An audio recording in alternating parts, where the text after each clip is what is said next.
In 2018, Blackpool's Piers, specifically the North Pier, was nominated for the World Monuments Watch, and we were delighted to see it there. Because of the main threat, the threat being climate change, it made perfect sense that this would be a great venue to talk about climate change, not only in northwest England, but across the whole world. One of the things that has struck me since everybody began to arrive is just how diverse the group is.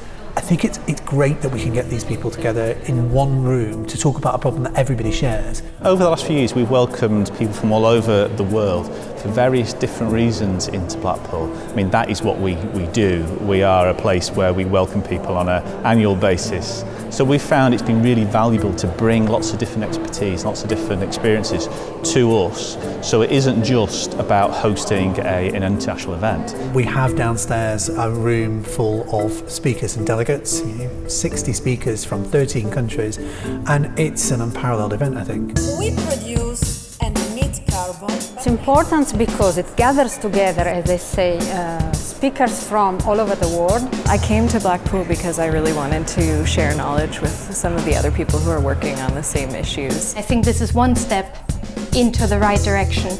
Have more collaborations on climate change and how this affects cultural heritage.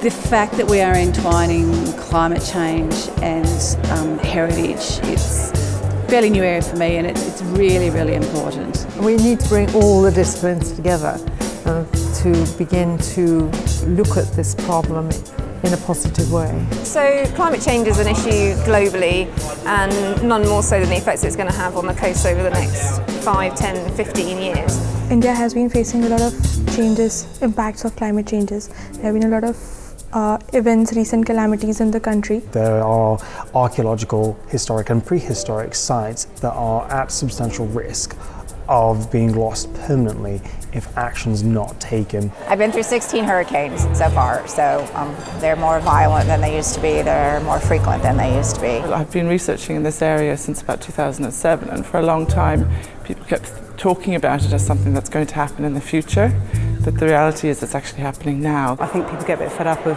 just hearing doom and gloom, so I try and find ways that we can empower people through the historic environment. One of the things that I'm most keen on is that we actually start to bring cultural heritage stories and issues to the front. But my view is that cultural heritage actually is a really good way to engage people. You know, we've been so worried, I think, in the sphere that heritage, nobody's going to worry about it when things really start to get bad. But in actual fact, sometimes that's when people rally around those things that connect us to our history and our sense of self. If you've got a very important monument looked after by national government, it's still the local community which is around it, which uses it, which gains from it. So engaging with the local population, with the local community is very important.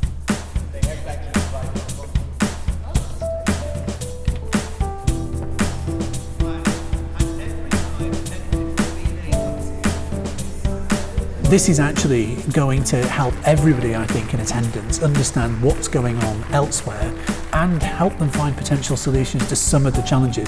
We can't solve it all, but actually, as I said earlier, this is all about preparedness. Talk about it now, have a better understanding of what might be achieved. What I would really hope is that people go away from here recognising the value of our built environments and the challenges our built environment faces, particularly around the coast. Personally, what I'll get from it is I'll be able to listen to people who've got different viewpoints, but also on the whole, I think we'll come together and we'll have this multidisciplinary understanding of the problem.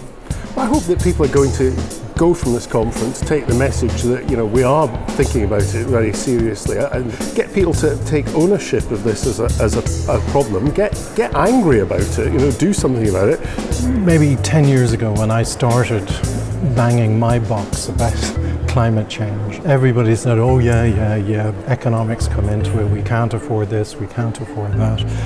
The beauty now, and I think why this conference and other conferences are important, is that people are now paying attention. It would be really good to kind of finish the conference and have everybody walk away feeling that they're at least a little bit more empowered to put some of this dialogue into action. And I think that's often what's been missing. We end up producing more information, because that makes us feel a little bit better, like we're doing something, but it doesn't necessarily translate into a practical application.